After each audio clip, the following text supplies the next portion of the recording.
आप सभी को मेरे बाइबल वचन चैनल में स्वागत करते हैं। आज मैं आप लोगों को संत लुक्स के सुसमाचार से सच्चा धन क्या होना चाहिए, इस बारे में एक दृष्टांत के माध्यम से जानेंगे। फिर यीशु ने अपने शिष्यों से कहा, एक धनी पुरुष था। उसका एक प्रबंधक था। उस प्रबंधक पर लांछन लगाया गया कि वह उसकी संपत्ति को नष्ट कर रहा है। सो उसने उसे बुलाया और कहा, तेरे विषय में मैं यह क्या सुन रहा हूं?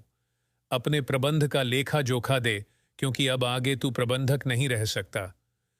इस पर प्रबंधक ने मन ही मन कहा, मेरा स्वामी मुझसे मेरा प्रबंधक का काम छीन रहा है, सो अब मैं क्या करूं? मुझ में अब इतनी शक्ति भी नहीं रही कि मैं खेतों में खुदाई गुड़ाई का काम तक कर सकूं, और मांगने में मुझे लाज आती है। ठीक, मुझे समझ आ गया कि मुझे क्या करना चाहिए, जिससे जब मैं प्रबंधक के पद से हटा दिया जाऊं तो लोग अपने घरों में मेरा स्वागत सत्कार करें। सो उसने स्वामी के हर देनदार को बुलाया। पहले व्यक्ति से उसने पूछा, तुझे मेरे स्वामी का कितना देना है? उसने कहा, 100 माप जैतून का तेल। इस पर वह उससे बोला, यह ले अपनी बही और बैठकर जल्दी से इसे 50 कर दे। फिर उसने दूसरे से कहा, और तुझ पर कितनी देनदारी है? उसने बताया, 100 भर गेहूं। वह उससे बोला, यह ले अपनी बही और 100 का 80 कर दे। इस पर उसके स्वामी ने उस बेईमान प्रबंधक की प्रशंसा की, क्योंकि उसने चतुराई से काम लिया था।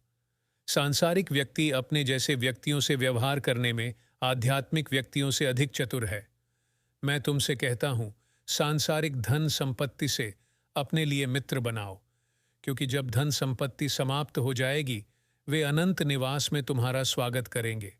वे लोग जिन पर थोड़े से के लिए विश्वास किया जाएगा, और इसी तरह जो थोड़े से के लिए बेईमान हो सकता है, वह अधिक के लिए भी बेईमान होगा। इस प्रकार यदि तुम सांसारिक संपत्ति के लिए ही भरोसे योग्य नहीं रहे, तो सच्चे धन के विषय में तुम पर कौन भरोसा करेगा, जो किसी दूसरे का है?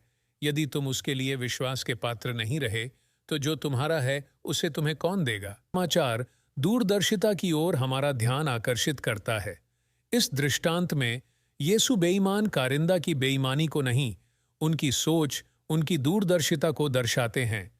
जिस अवस्था से वह गुजर रहा था, शायद भविष्य के लिए और अपने लिए कुछ रख पाता, परंतु भविष्य को अच्छा बनाने के लिए वह एक नया प्रयत्न करता है।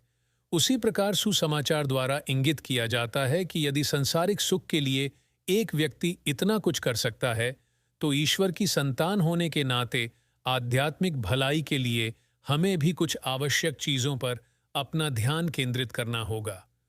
हमें अपना जीवन सत्य, अखंडता, प्रेम और न्याय पर केंद्रित करना होगा।